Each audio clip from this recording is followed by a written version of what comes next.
ओम शांति। आज की अव्यक्त मुरली 18 जनवरी सन 1984 से लिया गया है, जिसका शीर्षक है 18 जनवरी स्मृति दिवस का महत्व।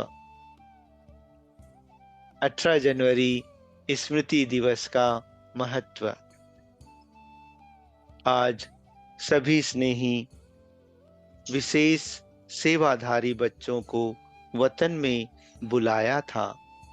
जगत अम्बा को भी बुलाया, दीदी को भी बुलाया, विश्व किशोर आदि जो भी अनन्य गए हैं, सेवा अर्थ उन सब को वतन में बुलाया था।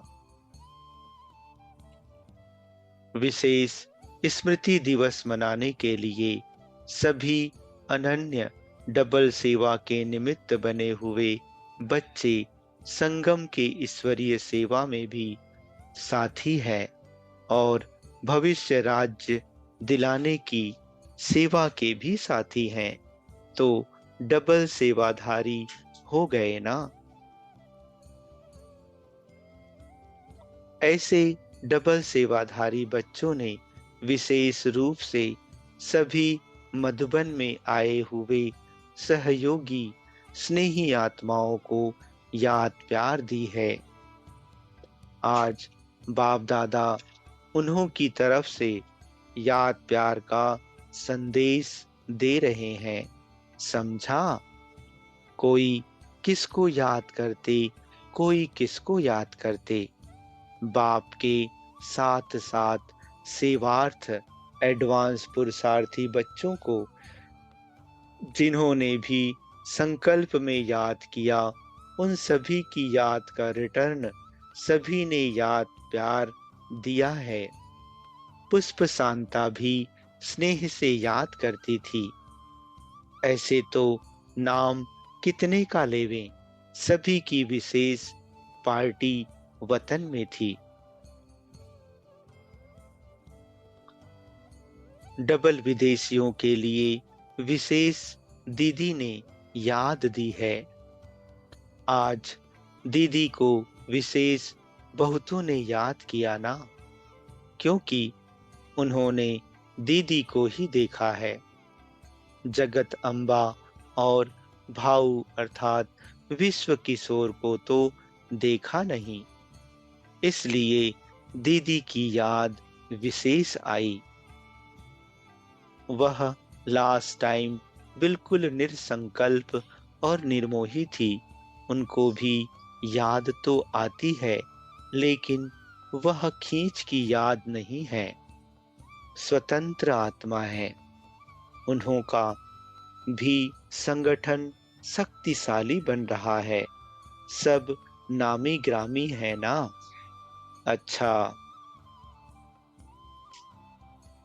कुछ विदेशी भाई बहन सेवा पर जाने के लिए बाप दादा से छुट्टी ले रहे हैं। अव्यक्त बाप दादा कहते सभी बच्चों को बाप दादा यही कहते हैं कि जा नहीं रहे हो, लेकिन फिर से आने के लिए, फिर से बाप के आगे सेवा कर गुलदस्ता लाने के लिए जा रहे हो। इसलिए घर नहीं जा रहे हो, सेवा पर जा रहे हो। घर नहीं, सेवा का स्थान है। यही सदा याद रहे। रहम दिल बाप के बच्चे हो तो दुखी आत्माओं का भी कल्याण करें। सेवा के बिना चैन से सो नहीं सकते। स्वप्न भी सेवा के आते हैं ना।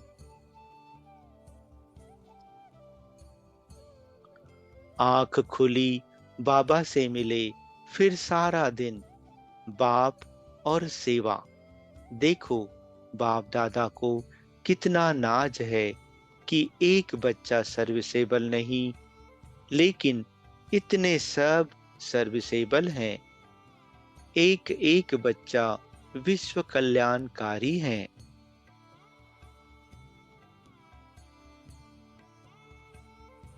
अभी देखेंगे कौन बड़ा गुलदस्ता लाता है। तो जा रहे हैं या फिर से आ रहे हैं। बाप दादा बच्चों के स्नेह में आओ आओ के गीत गाते हैं।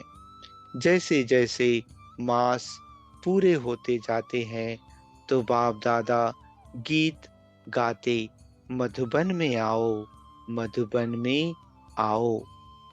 यह गीत सुनाई देता है ना। तो ज्यादा स्नेह किसका हुआ, बाप का या आपका?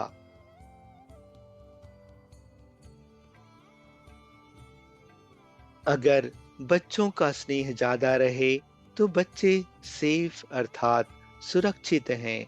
महादानी वरदानी संपन्न आत्माएं जा रहे हैं। अभी अनेक आत्माओं को धनवान बनाकर सजाकर बाप के सामने ले आना। जा नहीं रहे हो लेकिन सेवा कर 1 से 3 गुना होकर आएंगे। शरीर से भला कितना भी दूर जा रहे हो लेकिन आत्मा सदा बाप के साथ है। बाप दादा सहयोगी बच्चों को सदा ही साथ देखते हैं। सहयोगी बच्चों को सदा ही सहयोग प्राप्त होता है।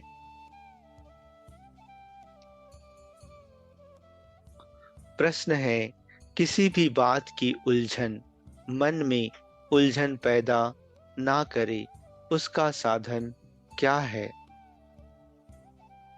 उत्तर देते हुए बाबा कहते, समर्थ बाप को सदा साथी बनाकर रखो तो कैसी भी उलझन वाली बात में मन उलझन में नहीं आएगा। बड़ी बात छोटी पहाड़ भी राई हो जाएगा। बस सदा याद रहे कि मेरा बाबा, मेरी सेवा, जो बाप का सो मेरा, जो बाप का कर्म वह मेरा कर्म, जो बाप के गुण वह मेरे गुण। गुण संस्कार श्रेष्ठ कर्म जब सारी प्रॉपर्टी के मालिक हो गए, जो बाप की वह आपकी हो गई तो सदा खुशी रहेगी। कभी भी कोई उलझन मन को उलझाएगी नहीं। अच्छा, ओम शांति।